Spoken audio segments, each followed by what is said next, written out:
MP3 geographic channel में आप सबका बहुत बहुत स्वागत है। आज हम लोग भारत, लोग और अर्थव्यवस्था तक के किस 5वें अध्याय भू संसाधन तथा कृषि या कह लीजिए लैंड रिसोर्सेज एंड एग्रीकल्चर के बारे में, इसके जो महत्वपूर्ण प्रश्न हैं उन्हीं का हम लोग यहाँ पर अध्ययन करेंगे। ठीक, आइए देखते हैं भू संसाधन तथा कृषि। आइए शुरू करते हैं। तो सबसे पहले हम जान लेते हैं भू संसाधन से क्या तात्पर्य है। भू संसाधन धरातल का वह भूमि क्षेत्र जिसका प्रयोग विविध कार्यों में किया जाता है। ठीक, और भू राजस्व विभाग को भी हम जान लेते हैं। भूमि के स्वामित्व एवं लगान का विवरण रखने वाला सरकारी विभाग जिसे हम भू राजस्व विभाग कहते हैं। आइए आगे चलते हैं। ये उत्तर प्रदेश NCERT उत्तर हैं। ये यहाँ पर बहुविकल्पीय प्रश्न दिए गए हैं। सबसे पहले इन्हें हम देखते हैं। पहला प्रश्न है, निम्न में से कौन सा भू उपयोग संवर्ग नहीं है। 4 ऑप्शन दिए गए हैं। का है प्रतिभूमि, खा है निवल बोया क्षेत्र, गा है सीमांत भूमि और घा है कृषि योग्य व्यर्थ भूमि। तो इन चारों में से गा ऑप्शन सही है, सीमांत भूमि। इस प्रकार आगे चलते हैं। नेक्स्ट क्वेश्चन अगला है, पिछले 40 वर्षों में वनों का अनुपात बढ़ने का निम्न में से कौन सा कारण है। इसमें भी 4 ऑप्शन दिए गए हैं, जिसमें से जो सही ऑप्शन है वो है गा, वन बढ़ोतरी हेतु निर्धारित अधिसूचित क्षेत्र में वृद्धि। आगे हम लोग चलते हैं। निम्न में से कौन सा सिंचित क्षेत्रों में भू निम्नीकरण का मुख्य प्रकार है। ये मृदा लवणता इसका उत्तर है खा ऑप्शन। आगे चलते हैं हम लोग। अगला प्रश्न है, शुष्क कृषि में निम्न में से कौन सी फसल नहीं बोई जाती है। इसमें भी 4 ऑप्शन दिए गए हैं, रागी, मूंगफली, ज्वार और गन्ना। इन चारों में से घा ऑप्शन सही है, गन्ना। आगे देखेंगे हम लोग कि 5वां प्रश्न है, निम्न में से कौन से देशों में गेहूं व चावल की अधिक उत्पादकता की किस्में विकसित की गई थी। तो इसमें खा ऑप्शन सही है, मैक्सिको तथा फिलीपींस। ठीक, इस प्रकार हम कह सकते हैं मैक्सिको तथा फिलीपींस देशों में गेहूं व चावल की अधिक उत्पादकता की किस्में डेवलप देखेंगे हम लोग। अति लघु उत्तरीय प्रश्न है, जिसमें पहला प्रश्न है, बंजर भूमि तथा कृषि योग्य व्यर्थ भूमि में अंतर स्पष्ट करें। इसका उत्तर इस प्रकार है, अपक्षरित खादर या तटीय भूमि जिसमें कृषि करना कठिन है बंजर भूमि कहलाती है, जबकि वह अपक्षरित भूमि जिससे कुछ समय बाद कृषि योग्य बना लिया जाएगा कृषि योग्य व्यर्थ भूमि कहलाती है। आगे अगला प्रश्न है, निवल बोया गया क्षेत्र तथा सकल बोया गया क्षेत्र में अंतर बताइए। इसका उत्तर इस प्रकार है, राष्ट्र का संपूर्ण कृषि योग्य क्षेत्र का वह भाग जो फसलें उगाने में प्रयुक्त होता है निवल बोया गया क्षेत्र कहलाता है, जबकि निवल बोया गया क्षेत्र तथा एक से अधिक बार बोया गया क्षेत्र का योग सकल बोया गया क्षेत्र। आगे हम लोग चलते हैं नेक्स्ट क्वेश्चन पर। अगला प्रश्न है, भारत जैसे देश में गहन कृषि नीति अपनाने की आवश्यकता क्यों है?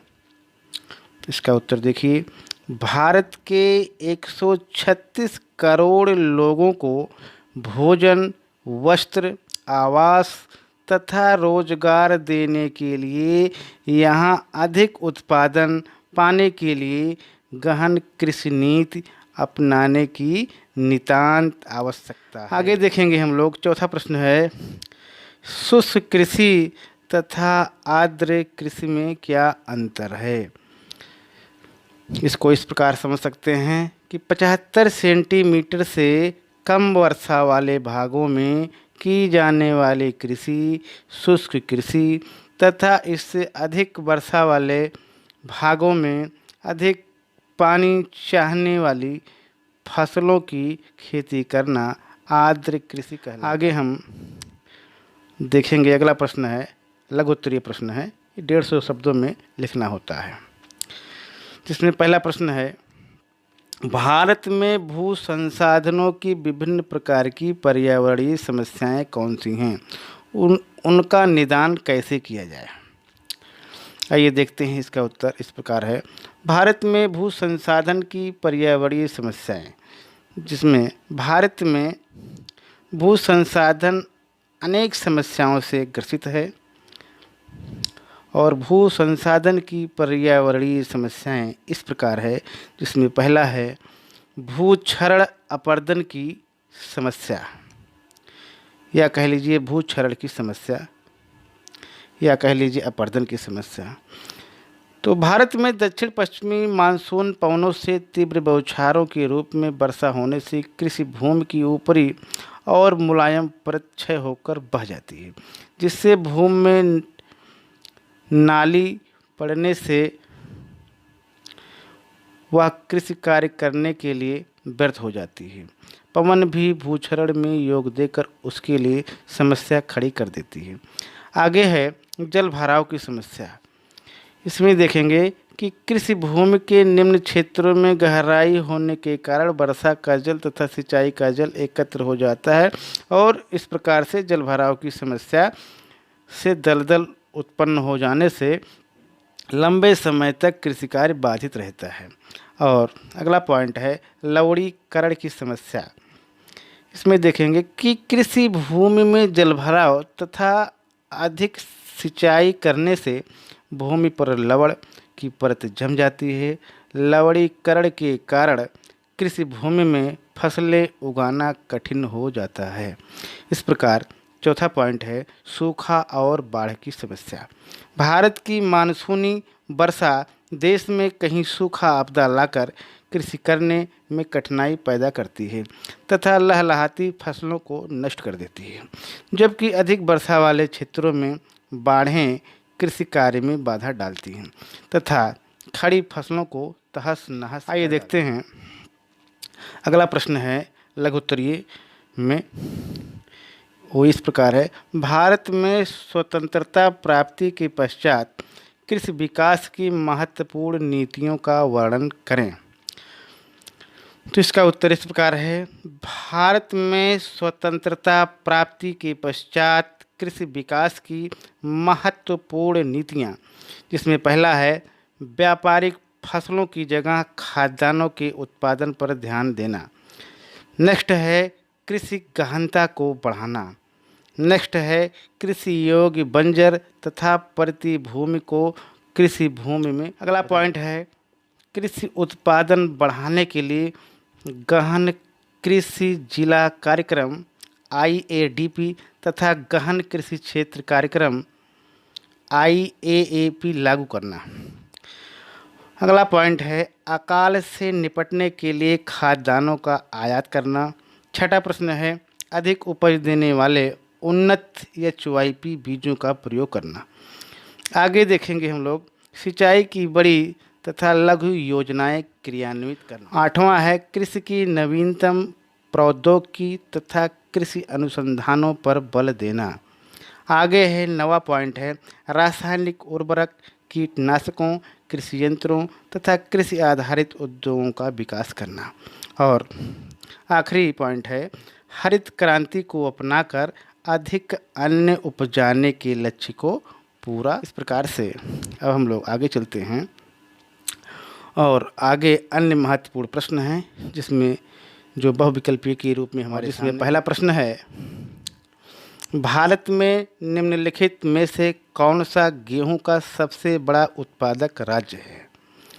पहला प्रश्न है और पहले प्रश्न का उत्तर है घा, और घा है उत्तर प्रदेश।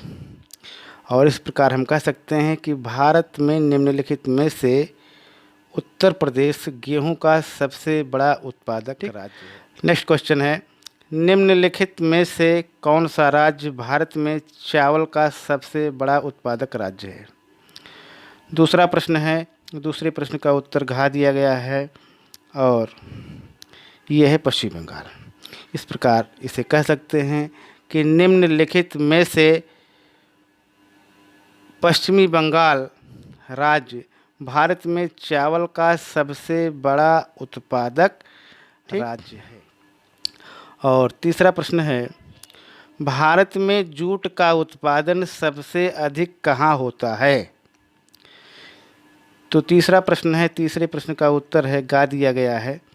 और इस प्रकार हम कह सकते हैं कि भारत में जूट का उत्पादन सबसे अधिक पश्चिमी बंगाल में। चौथा प्रश्न है भारत में नीवल बोया गया क्षेत्र निम्न में से कितना है।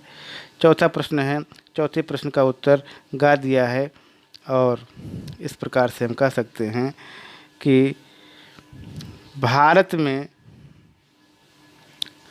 नीवल बोया गया क्षेत्र निम्न में से 45.26% है। ठीक, आगे हम लोग देखेंगे निम्न में से कौन खरीफ की उपज नहीं है। पांचवा प्रश्न है और पांचवें प्रश्न का उत्तर का दिया है।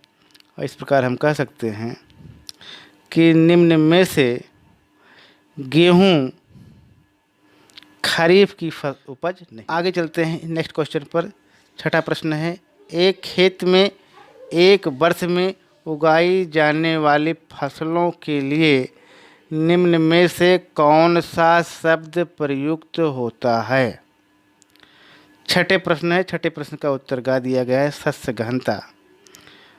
तो शस्य गहनता इसको इस प्रकार देख सकते हैं कि एक खेत में एक वर्ष में उगाई जाने वाली फसलों के लिए निम्न में से शस्य गहनता शब्द प्रयुक्त होता। आगे अगला प्रश्न है, सातवां प्रश्न है भारतीय कृषि निम्न में से किस पर निर्भर है।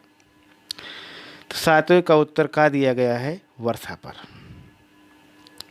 ठीक, तो इस प्रकार हम कह सकते हैं कि भारतीय कृषि निम्न में से वर्षा पर निर्भर है। ठीक, और आगे देखेंगे हम अगला प्रश्न है, आठवां प्रश्न है भारत विश्व का निम्न में से कितने प्रतिशत गेहूं उगाता है। आठवां प्रश्न है, आठवें प्रश्न का उत्तर खा है 11.7%। इस प्रकार हम कह सकते हैं कि भारत विश्व का निम्न में से 11.7% गेहूं उगाता है। आगे हम लोग देखेंगे 9वां प्रश्न है भारत में सर्वाधिक कॉफ़ी निम्न में से किस राज्य में उगाई जाती है। 9वां है, 9वें प्रश्न का उत्तर गा दिया है कर्नाटक। इस प्रकार हम कह सकते हैं कि भारत में सर्वाधिक कॉफ़ी निम्न में से कर्नाटक राज्य में उगाई। और 10वां प्रश्न है श्वेत क्रांति किससे संबंधित है। 4 ऑप्शन दिए गए हैं, मत्स्य उत्पादन से, दुग्ध उत्पादन से, चावल उत्पादन से, रबड़ उत्पादन से। और इसका उत्तर 10, इसका उत्तर खा दिया गया है दुग्ध उत्पादन से। इस प्रकार हम कह सकते हैं कि श्वेत क्रांति दुग्ध उत्पादन से संबंधित। इस प्रकार से आज हम लोगों ने भारत लोग और अर्थव्यवस्था की पुस्तक के 5वें अध्याय के महत्वपूर्ण प्रश्नों का अध्ययन किया। आज यहीं तक। बहुत बहुत धन्यवाद।